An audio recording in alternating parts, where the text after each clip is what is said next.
really worry about my safety. Okay, I have some more news there. Let's go on to our next segments as well. According to police now, Radhika's father confronted her while she was cooking in their kitchen. She was alone in the kitchen with her father, and her mother was reportedly down with a fever, and she was resting in her room. The accused's brother has also told the police that he heard gunshots and ran up to find Radhika on the floor, and his brother with a gun in his hand. Radhika was rushed to the Asia Maringo Hospital, Sector 56, Gurugram, where she was declared dead on arrival by doctors. She suffered 3 gunshot wounds, and we were told that 5 bullets were fired. In fact, according to the FIR, the first call was made at around 10:30 a.m. on Friday morning. When the police arrived at the spot, accused's brother and his family members had already taken Radhika to the hospital in Gurugram, Sector 56.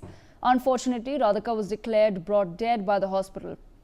When police opened the door and entered the house, they found a pool of blood and a .32 caliber revolver. The forensic officers collected blood samples and picked up the murder weapon. The officials then collected fingerprint samples from the revolver and sent the evidence for forensic investigation. In total, the cops have recovered 1.32 caliber pistol, 1 live round and blood samples from the scene of the crime. The police officials then found Deepak sitting in a corner of the room with a grief-stricken face. This is where Deepak Yadav confessed of his crimes to the cops.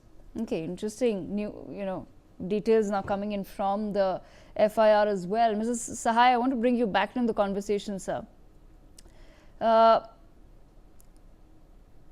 They were in the kitchen together, Mrs. Sahai, in the morning, presumably just going about their day, like all of us are together as a family, moving around, and someone's in the kitchen, someone's in the washroom, someone's in their bedroom, everyone has their own routine. But they're in the kitchen together, and suddenly something happens which provokes the father to an extent that I'm sure he wasn't roaming around with the revolver in the house. It does seem that he would have probably gone to take it out, and he's brought it to the kitchen and he shot her. But Mrs. Sahai, the fact that he didn't flee the scene, he's not tried to deny it. What does that indicate to you? The fact that he was just sitting there in a corner with a grief-stricken face.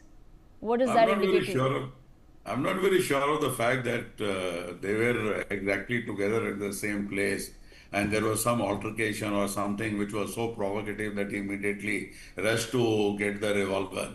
For me, I think the basic understanding is that it is premeditated in nature and he has been nursing this grievance for whatever the causality of it for a pretty long time. And that being as it is, he has made all the arrangements. And that particular morning when he found the victim, I will call her a victim only. So that particular morning when he found the victim in a very, very vulnerable sort of a situation where he can kill her and she won't escape his clutches. So I think that particular point in time, whether the revolver was right there or he had kept it in some drawer or some other concealed place, he has picked it up and he has fired 3 rounds. I presume there is no evidence of there is a fist fighting or she trying to defend herself. So it was done instantaneously. If there was some fighting there or some defensive mechanism or some altercation, I think only the police will be able to prove as to whether that has happened, that has not happened. And the most critical part of this whole story is whether it was instantaneous or not is a different thing. But it was certainly a premeditated thing which was playing on his mind for quite some time. The most crucial point here is that the mother is somewhere around the same scene. So she is also a part of the scene of offense to best of my understanding, and I have not read anything so far which says that she was not in an area from where she could see. So that apart, she is not ready to give the statement. Why she is not ready to give the statement, I think is the biggest knot which needs to be cracked. It also happens in variety of such cases that people who are actually connected or a part of that particular family and who feel that this will lead to something very, very risky, precarious, they said, okay, one damage has been done or one loss has already happened. So let's play safe with the second person who turns out to be the accused in this case. So my own understanding is that it is not instantaneous and the provocation has not happened then and there.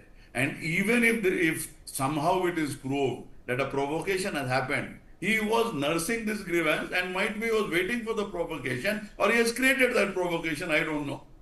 So this is where we stand as of now, based on the FIR and based on whatever other little information which has come to the public domain. Okay, meanwhile, some more news. Deepak